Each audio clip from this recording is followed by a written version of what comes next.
All right, I'll start off just reflecting on the season. Obviously, very disappointing. We want to put a winning product on the field that our fans can be proud of.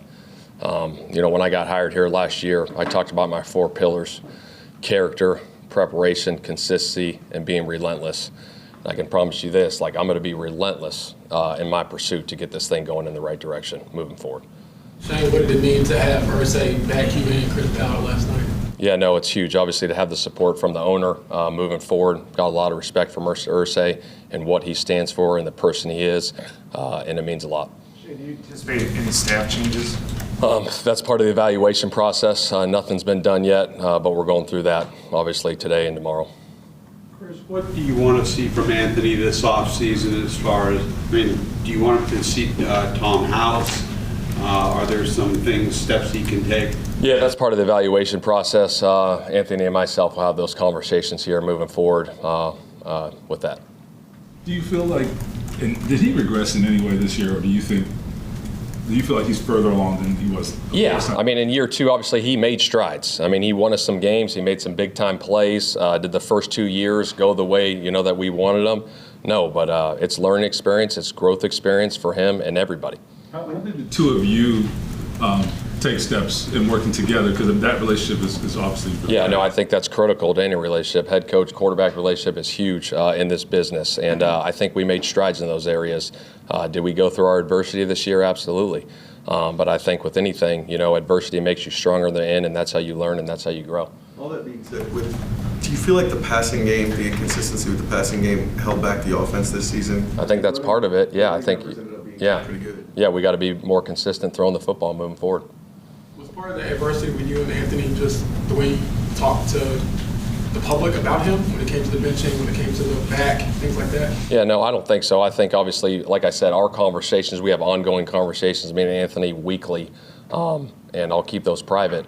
But again, with anything, right, you go through some adversity through a football season, through life, and again, I think that's what makes you stronger. So do you think you handled just the messaging? Are you happy with kind of how you handled messaging this year? Yeah, that's one of those things I'm going to reflect on, as we go through these next couple of weeks and go back and look on things that that I need to improve on.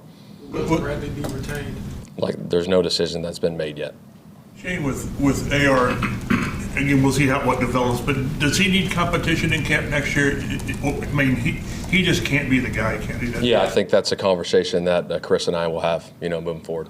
Is that a consideration at large for your roster? You brought back basically every starter. Yeah. I'm not saying guaranteed jobs, but guys kind of knew where they stood. Yeah, there's no doubt. There's going to be a lot of hard conversations this offseason for sure. Do you believe there's a healthy culture within the locker room in this organization? I do. I think, seriously, culture to me is about winning.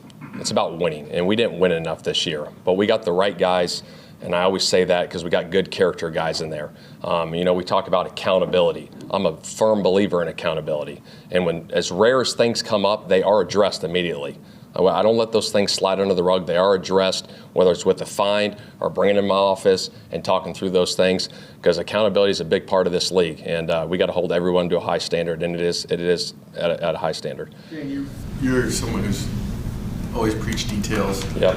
Kenny obviously had the point in the middle of the season where he felt like he needed to call out some of the rest of the roster. Why do you think your focus on the details maybe didn't filter down to some of those guys?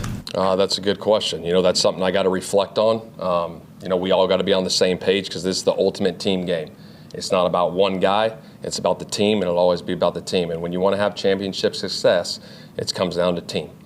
There's a lot of talk about continuity last offseason, this time last year.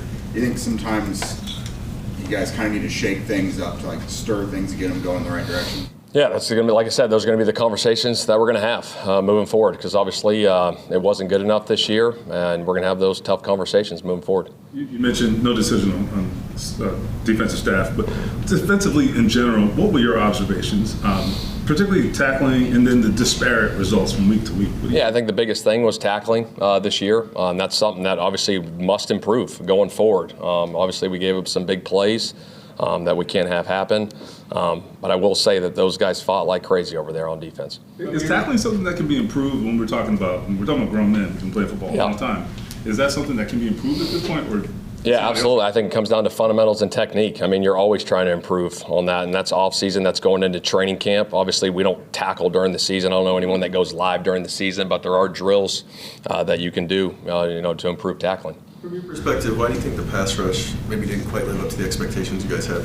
That's a good question. That's something I got to go back and look at, and go through the season and evaluate all that. You mentioned accountability and how guys are held accountable within your team. Obviously, the most notable accountability part of it this season was Anthony being benched.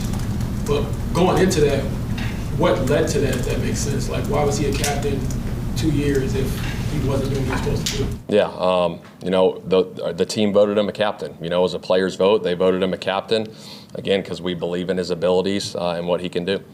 Was there any slippage that led to him being benched then? I've kind of addressed that early on in the season. Obviously, just the preparation, all that stuff need to pick up. That's where it was at. Chris Ballard was quoted recently saying that in retrospect, he might have sat Anthony his first year. Do you have any regrets about the way you guys approached his development? Yeah, I mean, hindsight's 20/20, right? Obviously, that's part of the evaluation process, and I made that decision, to start him as a rookie. And that's where it's at. And obviously, I'll go back and evaluate that decision, and that's where it's at. You talk about how it wasn't quite good enough this year. Would you like to see his franchise be more aggressive, adding players from the outside, free agents, trades, or any of that? Yeah, again, those are the conversations that me and Chris are going to have moving forward. Do you feel like, when you look at your team, do you think it has an identity, like a clear identity? Or let me phrase that. Going back to when you got here, you had ideas of what you wanted that identity to be. Have you met that, and what do you think it is?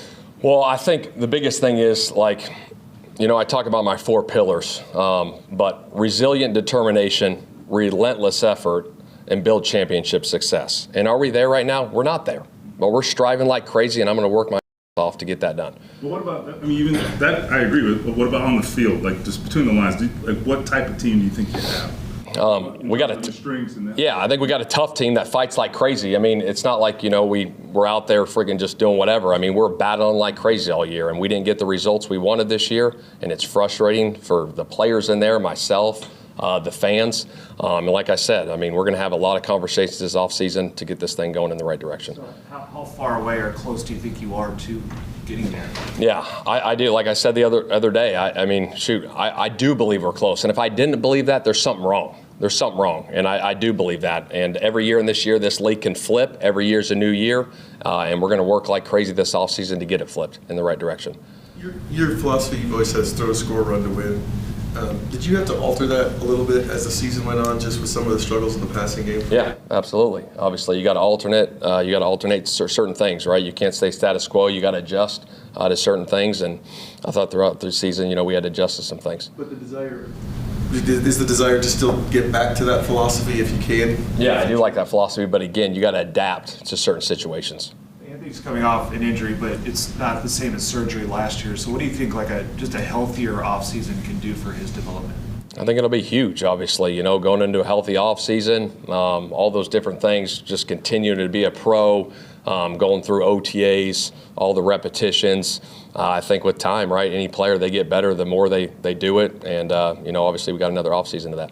How do you weigh the risk versus reward when it comes to just using him in your play style? Because obviously he missed half his games with injury. Yeah, I know that's obviously a question that's always going to be out there. He's a running quarterback, and that's one of his strengths. We don't want to take that away from him. But again, there is always that fine line, James. Is that just sort of baked into the cake with mobile guys? Lamar Jackson's missed some games over the years, et cetera. Do you have to just operate that way to a degree? Yeah, sometimes, obviously. Again, it always comes down, right? It's a growth, a learning experience, situational football, knowing when to get down, when to be smart. But again, we don't want to take his legs away from him because that's what he does well.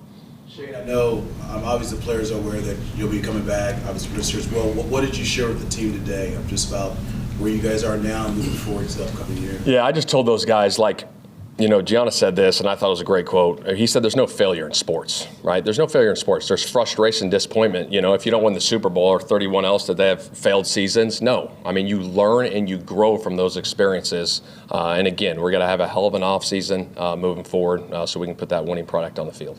The biggest thing you learned through your second season in Indianapolis? That's a good question. I'm going to reflect on that. I'll share with you guys later. Obviously, the season just ended, but I'm going to go through that, go through the whole season, every single thing from meetings to messaging to games, all those things, and I'll reflect on that.